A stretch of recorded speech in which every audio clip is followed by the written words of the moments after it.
This is the Naked Genetics podcast, taking a look inside your genes.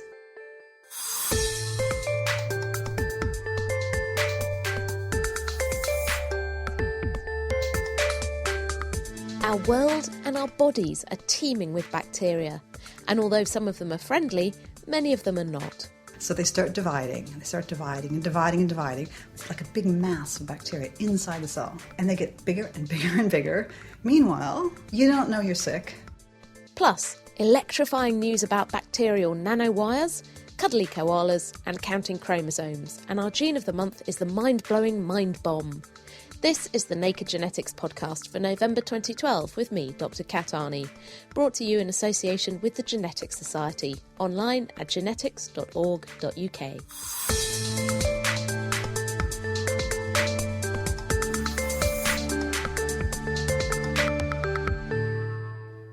Bacterial infections cause millions of deaths around the world every year, but countless more aren't fatal yet cause untold misery and pain. Urinary tract infections, like cystitis, are caused by bacteria getting into the bladder. They're very common. Around half of all women are likely to have one at some point in their life. And as well as causing pain and discomfort, recurring or chronic infections can also lead to incontinence, especially in the elderly. But the reason for these recurring infections sounds more like a horror story than a scientific research paper. To find out more, I spoke to Dr. Jenny Roan at University College London, and the first thing I wanted to know was, what happens when bacteria get into the bladder? Well, typically they get up there, and it's a nice, warm, wet environment, and they're quite happy, but it's a rather hostile place because, of course, you're voiding your bladder quite regularly. So if you're a tiny, tiny bacteria, say you're 2 or 3 microns wide, and you're being faced by somebody peeing, it's like the force of a fire hose. Normally, this is what happens. The bacteria get up there, and then you have a pee, and they're just whoosh, they're whizzed out, and it's not a problem.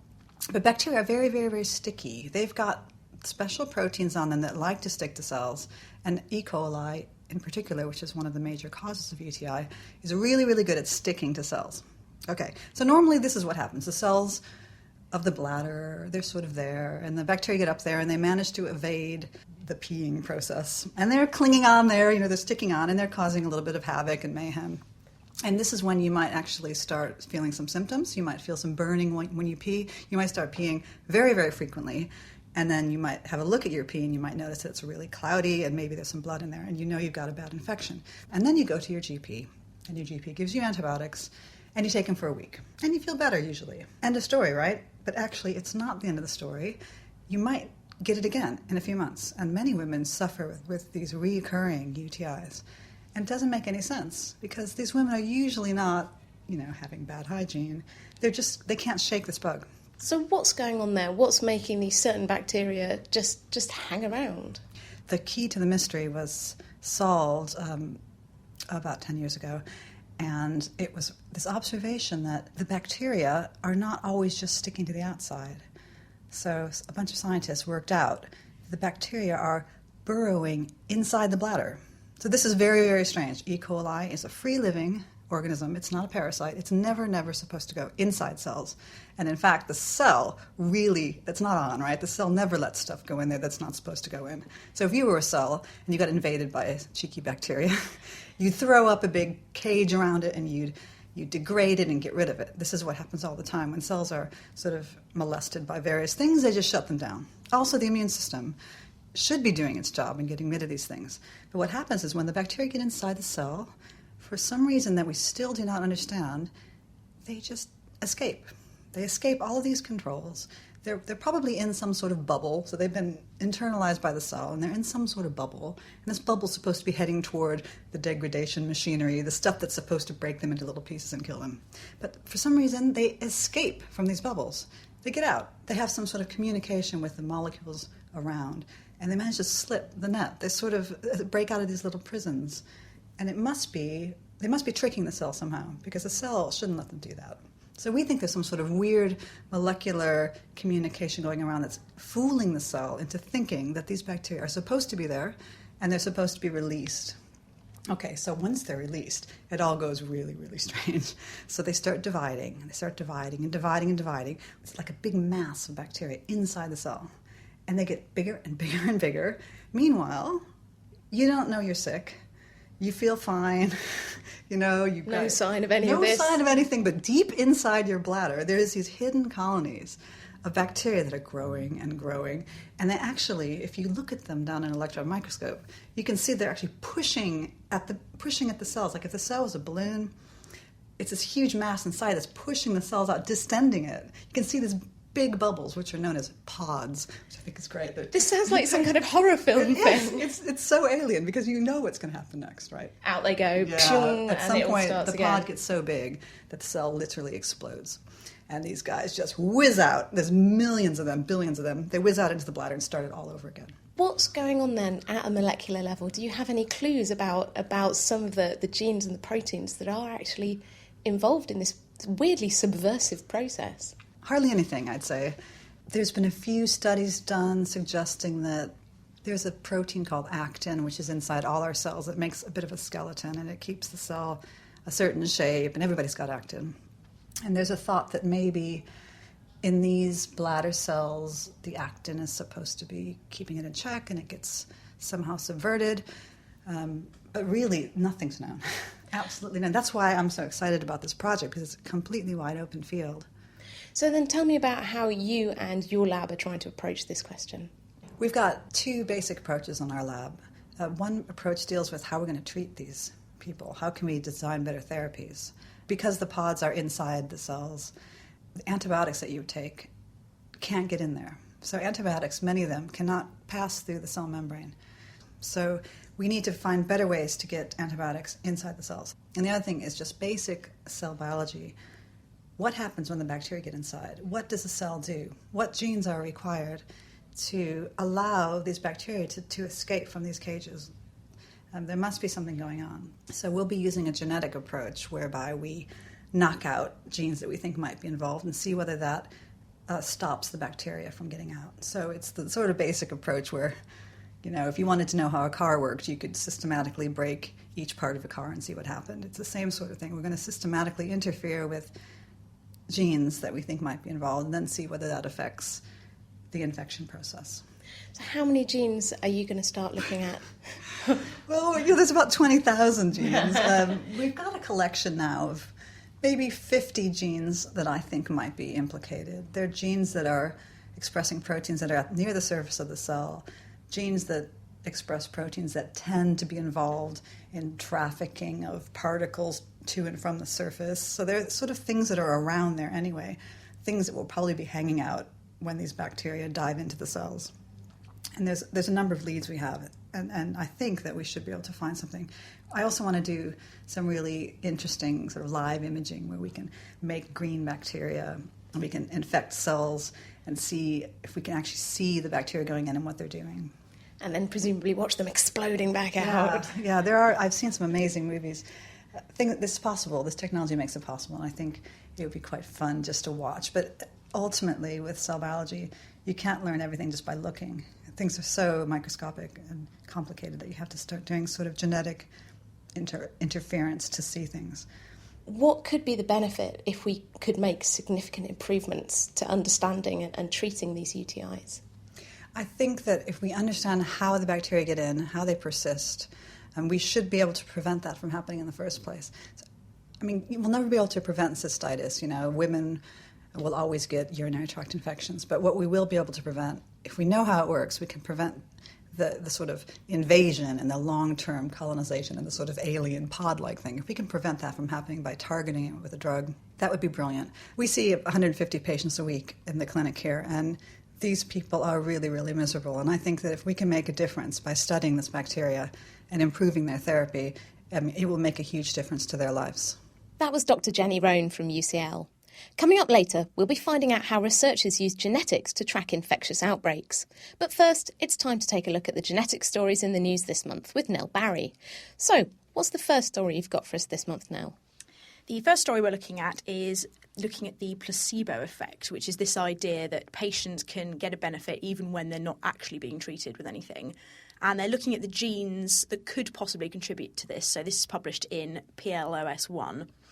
And the researchers have looked at a particular gene that has a role in regulating the dopamine levels in the brain. So this is to do with our kind of reward and pleasure responses to things. It's like the happy chemical, isn't it? It makes you feel good, all that kind of stuff. Exactly. And the idea, their sort of hypothesis at the beginning, was that perhaps people who can produce more dopamine in their brain, so they can have more of this sort of pleasure response to specific things, maybe they could be more susceptible to the placebo effect, and they wanted to test this. So they did that by getting some patients who have IBS, irritable bowel syndrome, and looking at different types of treatment. So that ranged from them being on a waiting list and getting no treatment at all, or they could have placebo acupuncture, which is an interesting concept. I wonder how that works. Well, they just stick them or something. Yeah, it's a sham acupuncture device, so probably you can feel it, but they're not actually going through the acupuncture procedures. Or they got the acupuncture placebo treatment, so fake acupuncture, plus getting to talk to a really nice, friendly, supportive doctor who listened to their concerns.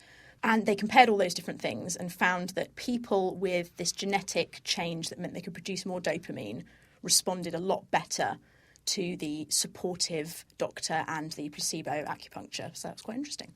I think this is fascinating because it's interesting that they chose IBS, which is a condition that it's quite chronic. It's difficult to know what causes it. It's difficult to know how you treat it. And it seems to me that many of the conditions that respond to alternative treatments, complementary treatments that are considered by many to be placebos, are these kind of very chronic diseases. And I wonder if it would work for other things. Just people would be more susceptible to having a nice hot bath or going shopping. It is really interesting because, the placebo effect is really powerful and it really can help make people feel a lot better, even when we're looking at really serious diseases. So if we can find a way to sort of harness that and figure out who could benefit most, how can we, use the placebo effect to our own ends, that would be really exciting. And it's a small study, but it's a sort of pointing us in a direction of, what's happening in the brain, how could this affect how you respond to the placebo effect.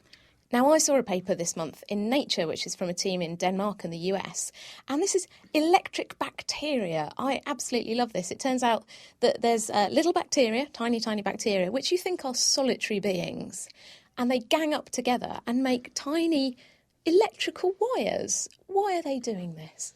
So these are bacteria that are living in that really kind of stinky, horrible mud you get if you ever go sort of walking by the seaside and you're in your wellies and you stomp into the mud and it smells like farts and it's just utterly, utterly gross. But the bacteria are living in there, and part of the reason why the mud smells so foul is because there's no oxygen in there to help break down all the kind of gunk and stuff. And the bacteria have a problem with this too. If they're living really deep down in the mud, they can't get at the oxygen, which is up at the surface. So they are teaming up. They're forming these little filaments right through the mud so that the bacteria at the top can put electrons essentially onto oxygen, and the bacteria at the bottom are taking electrons off sulfides in the mud. So it's like a kind of a team effort to sort of breathe and eat at the same time, but doing it all together. It's really fascinating that you think of bacteria just as being, solitary things, but actually there's quite a lot of single-celled organisms that gang up together and do things like this. And this is a really interesting example. I wonder if we could make living microchips or living electrical devices with these bacteria. There's always been this idea that, multicellular organisms might have evolved in this way, perhaps. So you start off with your one bacteria, they start teaming up together, and when it gets to the point that they can't work without each other anymore, essentially you've got a whole new organism. So it's quite interesting to see something that's sort of in between the two extremes, if you like. And speaking of things evolving, there's some worrying news about koalas I saw this month.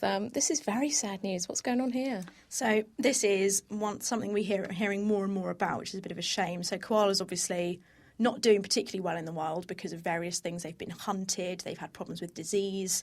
And this was some researchers going back to see whether old koala bones, examples that we have in museums, for example, whether they had more genetic diversity than koalas today. And their idea was that back when there were many more koalas around, there'd be a lot more diversity in the genes that all the animals had.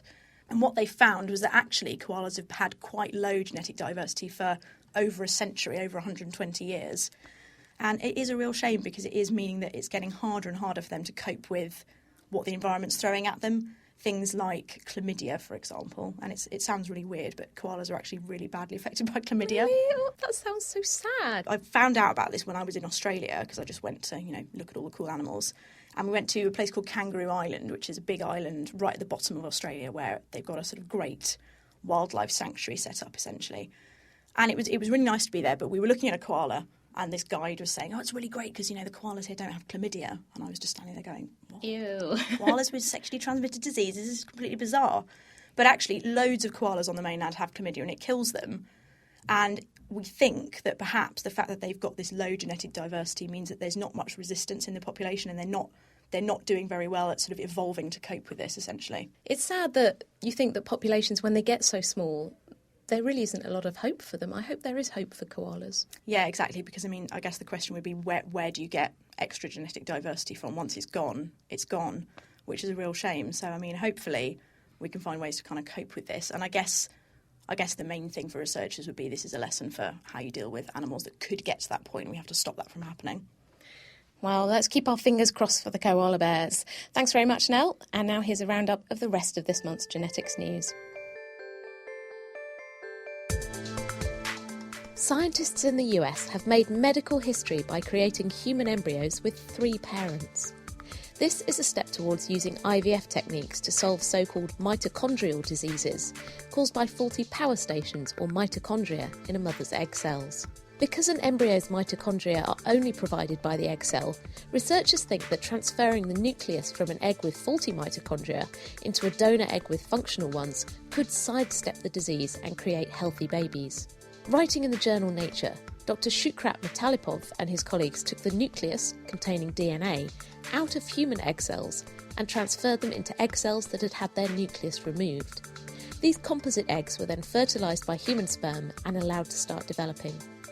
The technique's already been successfully used in monkeys, leading to the birth of healthy monkey babies, and these new results show that it's potentially feasible in humans, although the embryos were destroyed after only a few days, when they were just a small cluster of cells. The UK recently launched a consultation on whether to consider the technique for treating patients with mitochondrial diseases, and this new study answers some questions about whether the technique could actually work in humans. Researchers at the University of South Florida have tracked down a genetic change linked to old age hearing loss, something that affects millions of people around the world every year, publishing their findings in the journal Hearing Research. Thanks to a 9-year-long study of nearly 700 people, the scientists discovered that certain variations in a gene called GRM7, short for glutamate receptor metabotropic 7, were linked to a higher risk of hearing loss later in life, the first time that a gene's been linked to old age hearing loss. GRM7 helps to convert the sounds we hear into nerve signals that go into the brain, where they're decoded and interpreted. The researchers think it might be possible one day to test people for the presence of the risky gene variations, so they could choose to take extra precautions to protect their hearing if they wished. It sounds like the stuff of science fiction, but Omar Saleh and Deborah Feigenson at the University of California, Santa Barbara have developed a DNA-based smart gel that can contract and move in response to stimuli in a similar way to living cells. Writing in the journal PNAS, the scientists created a cell-sized blob of goo made of a mixture of short and long DNA strands, together with special proteins known as motor proteins, which can reel in or spool out these strands. By feeding the motor proteins ATP molecules, which act as an energy source, they move the DNA strands around, changing the shape and stiffness of the gel.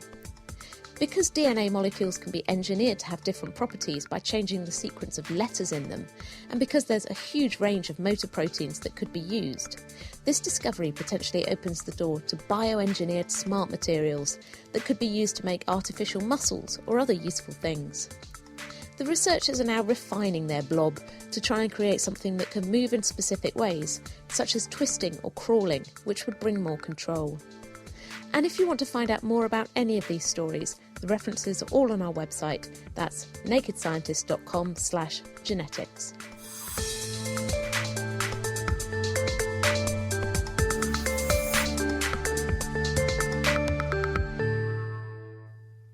You're listening to the Naked Genetics podcast with me, Dr. Kat Arney. Still to come, we'll be finding out why we have 23 pairs of chromosomes, but other organisms don't. But now it's time to take a closer look at bacterial genes. I spoke to Dr. Matt Holden at the Sanger Institute in Cambridge to find out how advances in genome sequencing are helping researchers and doctors to understand more about bad bacteria and even to track infections as they happen. Well, genome sequencing over the last, say, 15 years of say, bacterial sequencing has been very informative about telling us about the contents of genomes, and it's really propelled research forward. It allowed biologists and geneticists to have a glimpse of what the genetic blueprint of many important pathogens are, and so from that try and dissect what are the important genes, what are the genes that allow it to survive in certain niches, what are the genes that maybe cause the damage when they're causing disease. In this case, we're now moving to a situation with sequencing where the technological advances of sequencing mean that rather than being a fundamental sort of research tool, which is sort of based in institutions like the Sanger Institute where I work and university labs, it's now being sort of transited to the sort of setting of a diagnostic labs because of the reduction in costs and increase in throughput. So we're now looking at genome sequencing as a diagnostic tool. So when you are identifying bacteria, you won't just identify them by maybe culturing them on a selective media. You'll actually sequence the genome. So for a pathogen that comes into, and say, has been isolated from a disease situation, you can identify or sort of reconstruct the genome and identify what genes it's carrying, which can be very important when you're trying to provide information about what antibiotics to use, because from the genome you can predict what antibiotics the pathogen may be sensitive for. And the key to this is it can be done very cheaply, or it's certainly becoming cheaper, and also it can be done rapidly, which means it can certainly provide clinicians and those involved in the management of disease important information within a very short space of time. One of the things that you did recently was to actually track an infection, an MRSA infection. How did you go about doing that, and what did you find? What we wanted to do was to use genome sequencing to look at the isolates that were identified in this outbreak that occurred on a neonatal intensive care ward, to see what information genome sequencing would provide that would help and combat this sort of transmissions in future. So we're also interested to discover what it told us about the outbreak itself, that perhaps standard clinical diagnostics and infection control didn't. So we sequenced the genomes of 14 isolates that were identified in this outbreak, and also additional isolates of MRSA that were identified in the hospital at the same time, and showed through genome sequencing we were able to effectively reconstruct a family tree for these bacteria. So what we were able to do was identify very clearly which bacteria are involved in the outbreak, and show that these were very distinct from the other bacteria that were floating around in the hospital at the time. But we also were able to go into the genomes and predict what antibiotics the microorganisms were sensitive to, so providing information that clinicians could potentially use very quickly to treat patients who become infected, and also predict which toxins they were carrying, which again can be important when to inform clinicians as to how to manage disease and when it occurs in a clinical setting where you have potentially pathogenic bacteria that have got important toxins involved that can cause particular types of disease. How do you think being able to track the genetics of bacteria in this way will be useful to doctors and beneficial to patients in the future? Well, obviously, the study we've done recently is very much a sort of, it represents a proof of principle, and so it's a case where we're seeing what the potential of it is. Obviously, with technology changes or technology progress, the cost of sequencing will go down, and also the rapidity with which you can sequence a genome is going to go up. So the immediate benefit will be hopefully that you will be able to identify what bacteria is associated with infection and whether or not it's related to other bacteria that are part of an outbreak very rapidly, hopefully quicker than standard techniques. But also with a decrease in cost, you can do it for more cheaply. The other benefit is that it gives you you have the entire genome sequence there, so you can actually look at the contents and provide all this additional information that we currently don't have. We get this extra resolution, being able to distinguish related bacteria, but we also get all the genetic information in there that gives us a new insight into what the bacteria are carrying. That was Dr. Matt Holden from the Wellcome Trust Sanger Institute. And now it's time to look at your burning genetics questions with the help of naked scientist Louise Anthony. Hello, and with me this month is Dr. John Welsh from the Department of Genetics at the University of Cambridge. Jeff in Virginia has emailed us to ask, how did different organisms get their chromosome count? We have 23 and ferns have over 100, so it doesn't seem to be linked to complexity. How does chromosome number change over time? Dr. Welsh. Well, there are two quite different, but perhaps equally important ways in which chromosome number can change. The first, sometimes there's a problem when the cell makes copies of itself, and that ends in the complete genome doubling. We end up with 2 complete copies of the genome. This does seem to be an important process in evolution and has contributed to change in animals, in fungi, in single-celled protozoa, but is hugely important in the evolution of plants. The second important way in which chromosome number can change is by 2 chromosomes fusing into 1, or 1 chromosome splitting apart into 2. This is something that's happened in our own lineage. For example, our own chromosome 2 seems to be the result of the fusion between 2 chromosomes which were present in our most recent common ancestor with chimps and bonobos. The important thing about this type of change in chromosome number is, on the whole, the genetic information that's present in the cell doesn't change very much. And this means that in this case, for the person with an unusual number of chromosomes, or the organism with an unusual number of chromosomes, there doesn't seem to be many consequences at all of changing the way that information is distributed amongst chromosomes. However, there can be problems for the fertility of that individual when they go on to try and make sperm or eggs. However, what's becoming increasingly clear from experiments is that the reduction in fertility, the partial sterility, seems to be much less than we might predict. It seems to be only a small 4 or 5%, for example, reduction in fertility in individuals with a small number of chromosomes. This means that while the change in chromosome number might be selected against, natural selection might act to slightly reduce the number of odd-numbered chromosomes in the population. This effect can be rather weak, and so just random sampling effects taking place over the generations can mean that the abnormal number of chromosomes reaches a high frequency in the population without weak natural selection being able to counteract this effect. And that's probably an important mechanism by which chromosome number changes in practice. And finally, our gene of the month is mind bomb. First described in zebrafish, fish with faults in the mind bomb gene have big problems developing a nervous system or muscles.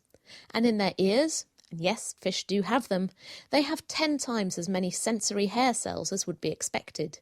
These are the cells responsible for picking up vibrations around them. They also have twice as many nerve cells in their ears as normal fish. In 1998, Dr. Julian Lewis and his team at the London Research Institute figured out that mind bomb must be playing an important role in the Notch signalling pathway, which tells cells what fate to adopt or what job to do. As you might expect, there are versions of mind bomb in a host of other organisms, including mammals, where it's involved in making sure the brain and nervous system develop properly. Earlier this year, scientists also showed that mind bomb plays a role in the adult mouse brain, and it's essential for helping to create long-term memories. Mind bomb is also the name of a pretty lethal cocktail made with pure alcohol, of the kind that you'd find in a molecular biology lab, so don't try this one at home. That's all for now. I'll be back again next month finding out about the genetics of a complex group of diseases that aren't caused by bacteria, but start from the cells within us. We'll be taking a look at cancer. If you've got any questions or feedback, just email me, genetics@thenakedscientist.com. You can get in touch through the main Naked Scientist Facebook page, that's nakedscientist.com/Facebook, or tweet me @nakedgenetics. Don't forget that every episode of the Naked Genetics podcast is available on iTunes or online at nakedscientist.com/genetics. The Naked Genetics podcast has been brought to you in association with the Genetics Society, online at genetics.org.uk. I'll see you next month for another peek inside your genes.